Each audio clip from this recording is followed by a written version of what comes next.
It's December 1937. We're in Nanjing, China, where 7-year-old Xia Shuqin is slowly regaining consciousness. She can see smoke in the air and can hear gunfire a few streets away. Neither is unusual to her, at least not these days. But she feels there's something wrong.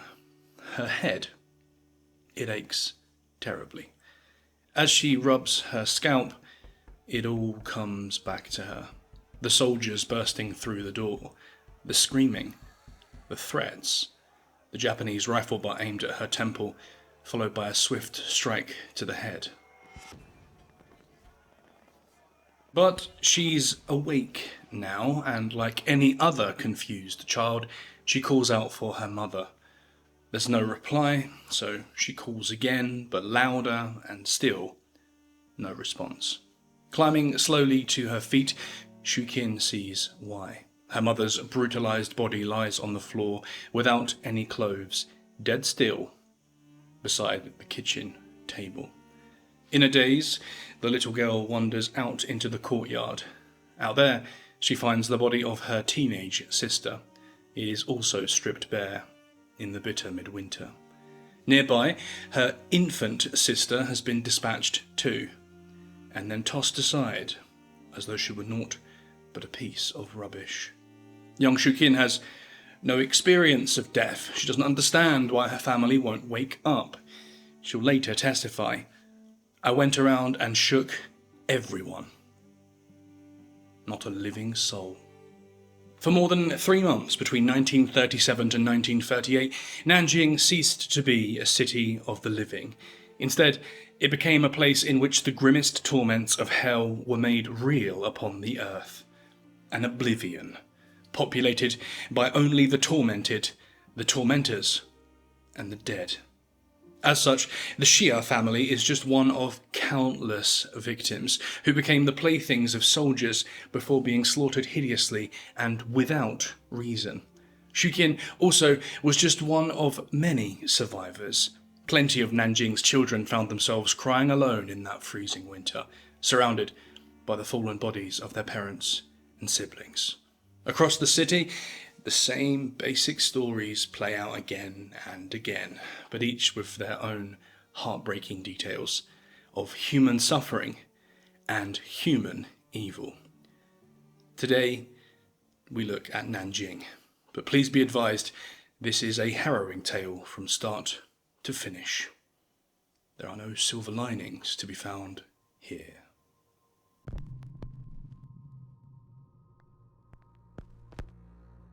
In July 1937, simmering tensions between China and the Empire of Japan erupted into an all-out war. Not content with their foothold in Manchuria, a resource-hungry Japan was growing increasingly antagonistic. A confrontation at the Marco Polo Bridge south of Beijing was inconclusive, but it gave Japan the pretext it needed for a full-scale invasion. The Japanese advance was swift and bloody. The country had spent the last century modernizing, industrializing, and readying itself to become a dominant force on the global stage. China, in contrast, had suffered decades of civil conflict as warring factions vied for control. Outmatched strategically and technologically, they could do little to stem the Japanese tide. But that's not to say they didn't try. Chinese soldiers defended their cities staunchly. When Tianjin and Beijing fell in August, they did so at the cost of more than 5,000 Chinese lives.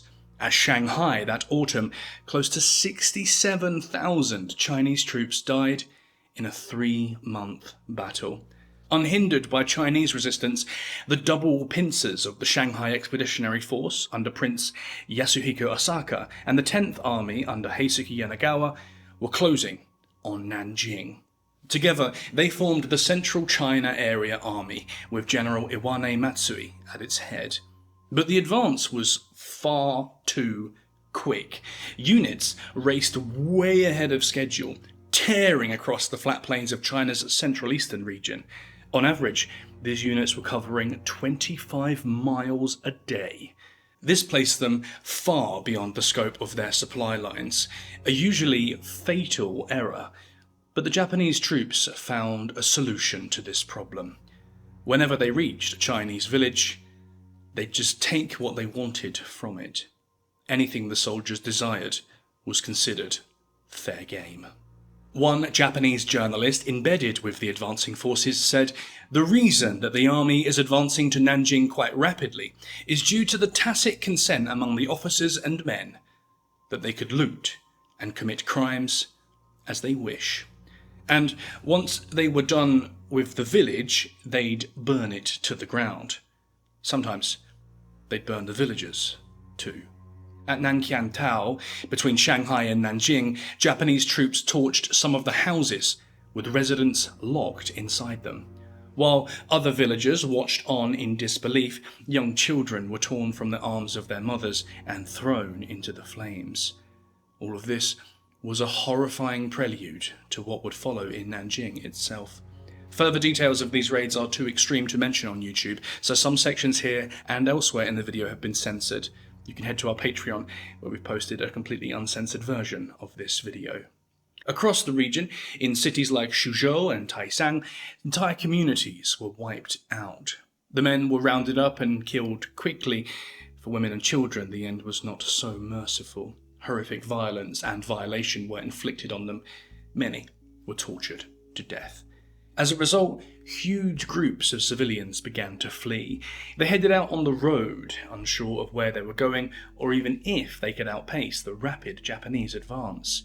Some, overcome with terror, committed suicide rather than submit to what the invading army had planned for them. At Pinghu, in Zhejiang province, 2 girls drowned themselves in a river before the advancing forces arrived. They preferred to die rather than risk capture and whatever would follow it. So, even before Nanjing fell, Japanese atrocities had begun. But at least this gave the newspapers back home something new to report. A competition between 2 Japanese second lieutenants was perfect headline fodder for the Japanese press as they looked for a fresh angle.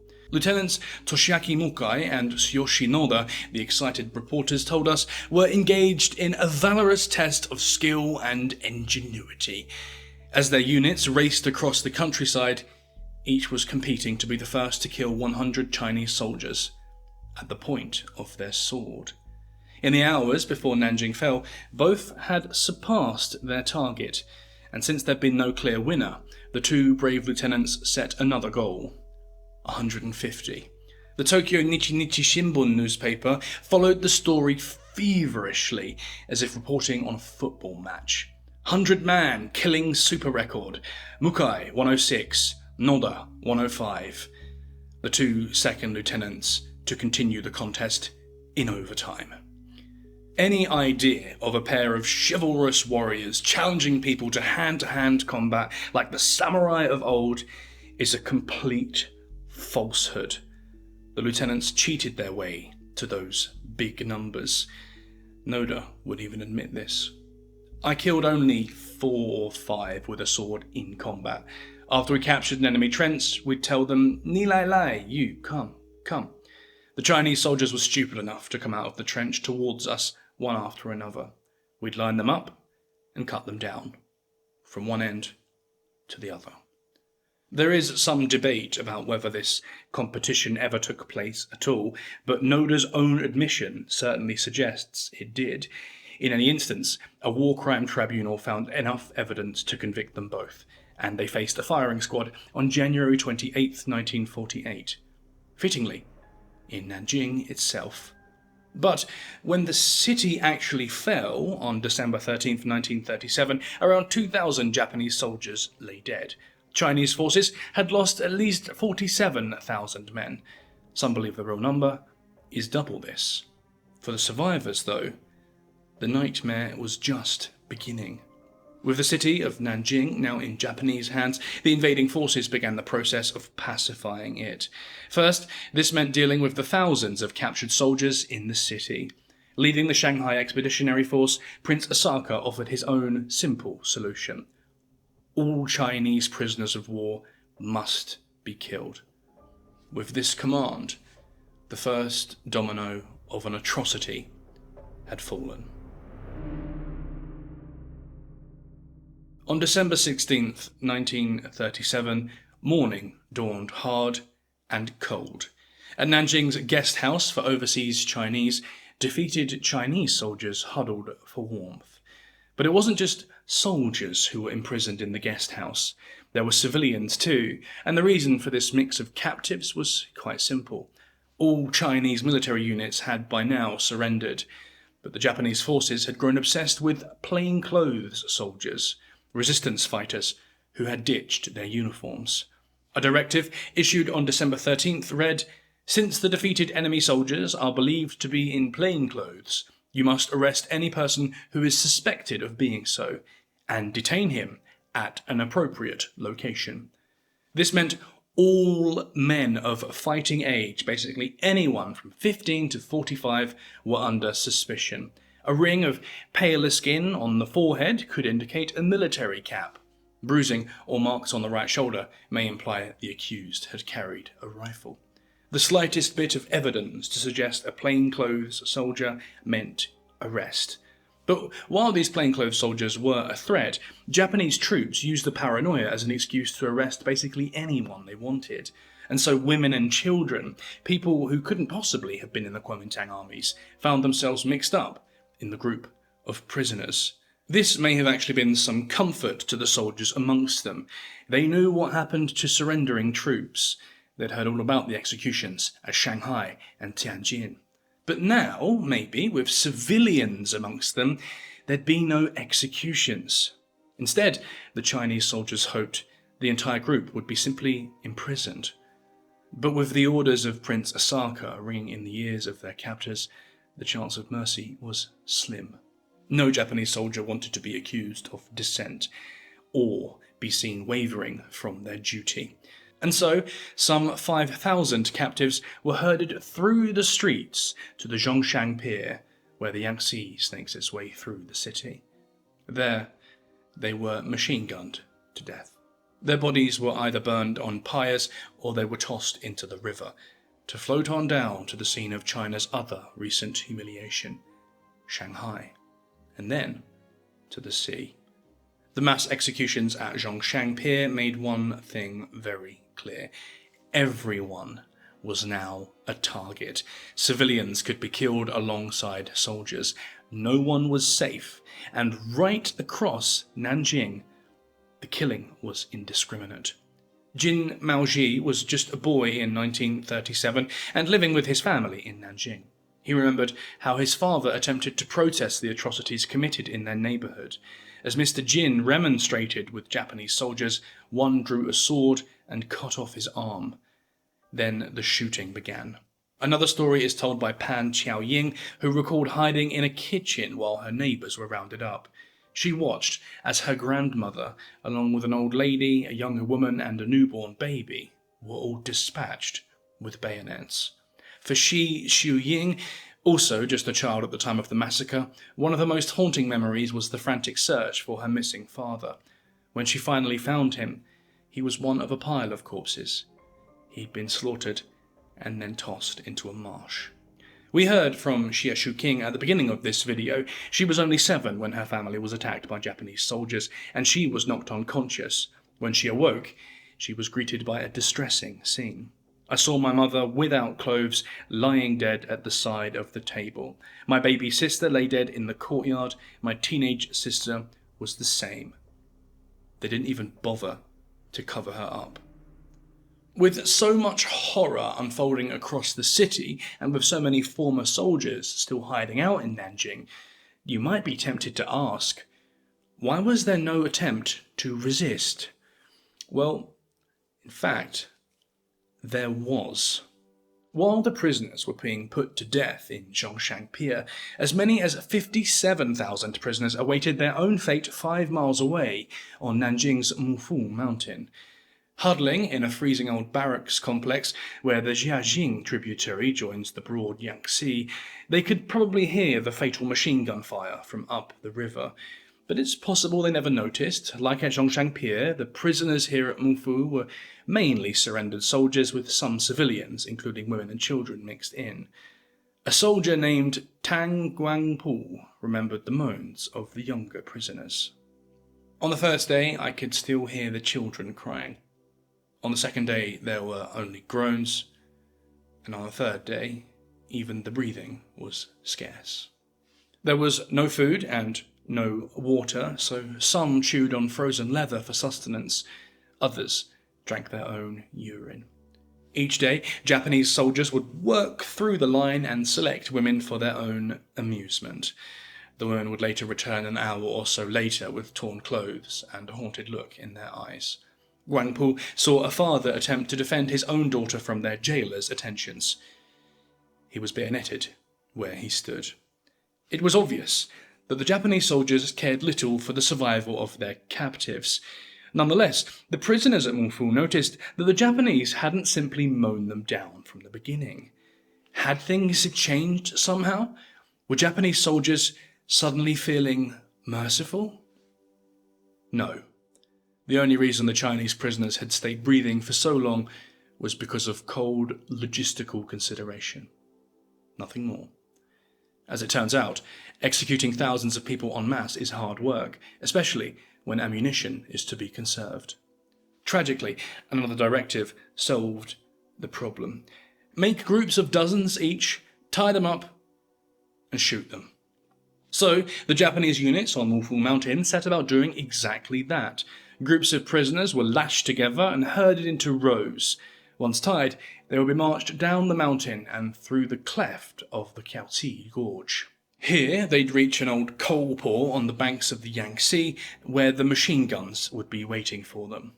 But as the first batch of prisoners was led away to the river on December 16th, there was a shift in attitude within the camp. Why, the condemned wondered, should we die quietly? Why should we submit so easily to our captors? So they decided to resist. First, a group set fire to their barracks, sending the camp into disarray. Next, as guards fought to control the flames, prisoners began to riot. Some even snatched the opportunity to escape. Very few prisoners actually made it out, but it was a symbolic victory. It meant all was not lost. The tiniest shred of hope remained. And the Japanese guards were quick to extinguish that. Outraged by the rebellion in the camp, they stepped up their executions, accelerating the process beginning on the evening of December 17th. The Chinese prisoners, now aware that they had the powers of numbers and nothing to lose, decided to resist once again. It all centered on a young man, a major named Shen Boshi. Sorry, I couldn't find a photograph of him. But as the prisoners were bound with rope and wire, ready to be led down to the riverside to their deaths, Shen suddenly leapt into action. He bit down hard on the ropes that bound his comrades in the front row of the prisoners. One by one, they broke free, and beneath the light of the moon, they began to fight back. Tang Guangpu remembered the cry that went up from the ranks. Seize the guns! Seize the guns! For 20 minutes, chaos reigned, as the desperate prisoners fought back against their captors. Those whose limbs were freed kicked and punched and tried to grab the guards' rifles. Those still bound did anything they could. Tang remembered seeing a bound man try to headbutt the bayonets of the onrushing soldiers, attempting to knock the rifles from their hands. Even grimly wounded men joined the assault, dragging themselves along shattered legs, attacking the guards from the ground. 18-year-old Cheng Deguo remembered that Shen kept up the charge, kept on attacking, even when the machine guns opened up. He kept shouting, "Follow me," and kept charging until he was hit by a machine gun. Major Shen Boshi was cut down in a hail of bullets, and the prisoners' hopes died along with him. Now they were for it. Several Japanese soldiers lay dead, including a squadron leader. This bloodshed would need to be paid for. That payment was exacted the following day on December 18th, when 57,000 were gunned down in front of a warehouse at the coal port. There were few survivors, but 2 men, Tang Guangpi and Cheng Duigu, survived by sheltering the entire night under a pile of corpses. When interviewed in 2014, aged 95, Chen said that the sight of the Yangtze River still fills him with fear. He never forgot the row of black gun muzzles in front of the coal port warehouse. Both were very lucky not to be burned to death the following morning. Another survivor, Wu Changde, awoke to find a pair of Japanese military boots pinning him to the ground, and the burning acridity of kerosene splashing on his neck. Remarkably, Wu was able to keep on playing dead until the rising flames grew too much to bear. Then he made a break for it, diving into the river. The fire made the river water look like a boiling pot of blood. The corpses floated for 3 days and 3 nights, and the fishermen downstream did not dare to fish. He survived, and the scarring on his burned neck remained with him as a lifelong reminder of what he'd endured. The failed uprising on Mufu Mountain cast a grim light on the Chinese situation. There was no hope. No one would be coming to their rescue, and resistance was futile. With no obstacles in their path, the occupying forces became increasingly brutal. Any man who attempted to defend their daughter, mother, wife, sister, or any other woman or girl from the onslaught was subjected to horrendous treatment. One man tried to stop Japanese soldiers carrying his wife away from their property. He was apprehended and forced to kneel. Then he had a sharp piece of wire forced through his septum and was hitched up to a tree. In Iris Chang's words, he was tied up like you would a bull. The man's mother begged the soldiers to let her son go, but they found her complaints amusing. They bayoneted the man repeatedly as his mother was forced to watch. As the old woman fell to the ground, crying hysterically and tearing out her hair in anguish, the amusement of the soldiers only increased. The bayoneted man died of his wounds. There is no record of what happened to his mother or to his wife. Left to endure the horror alone, without even an impartial witness to keep score of the crimes. Perhaps, actually, it's not quite true to say that the Chinese were all alone in this. Amid the carnage, international observers attempted to bring the bloody madness to an end.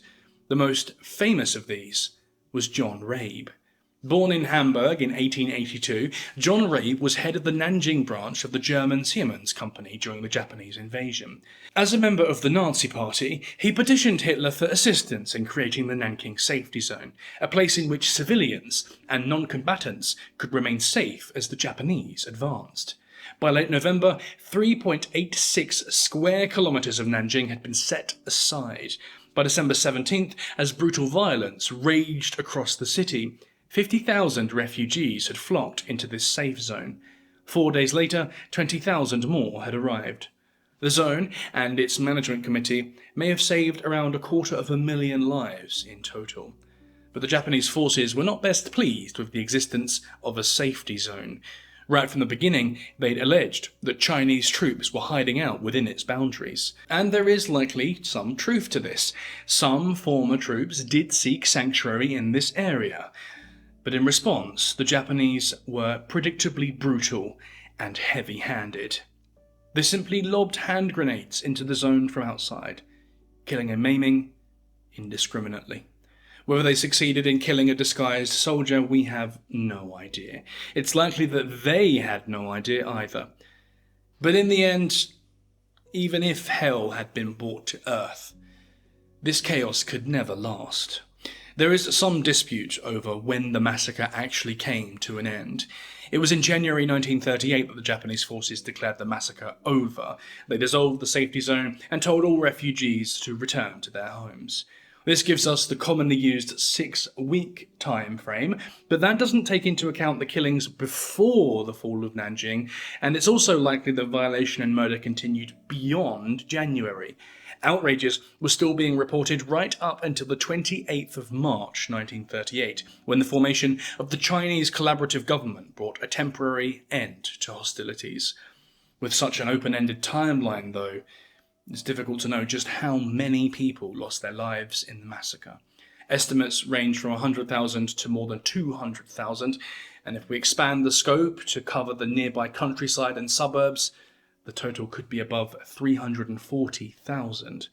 Of course, these numbers don't include the people who survived the massacre, but were still fundamentally changed by what they had experienced. Mothers who saw their kin slaughtered, husbands discovering the brutalized corpses of their wives, the women and some men who were violated in the most horrendous of ways. And of course, little girls like Shukin, who awoke to find her entire family dead, and was abruptly left all alone. We can't know these numbers. There are simply too many to count. So, why did any of this take place? Well, the most important thing to know is that Nanjing was not just a case of a few sadistic Japanese soldiers losing control. Let's remember, it was Prince Asaka's order to kill all Japanese POWs.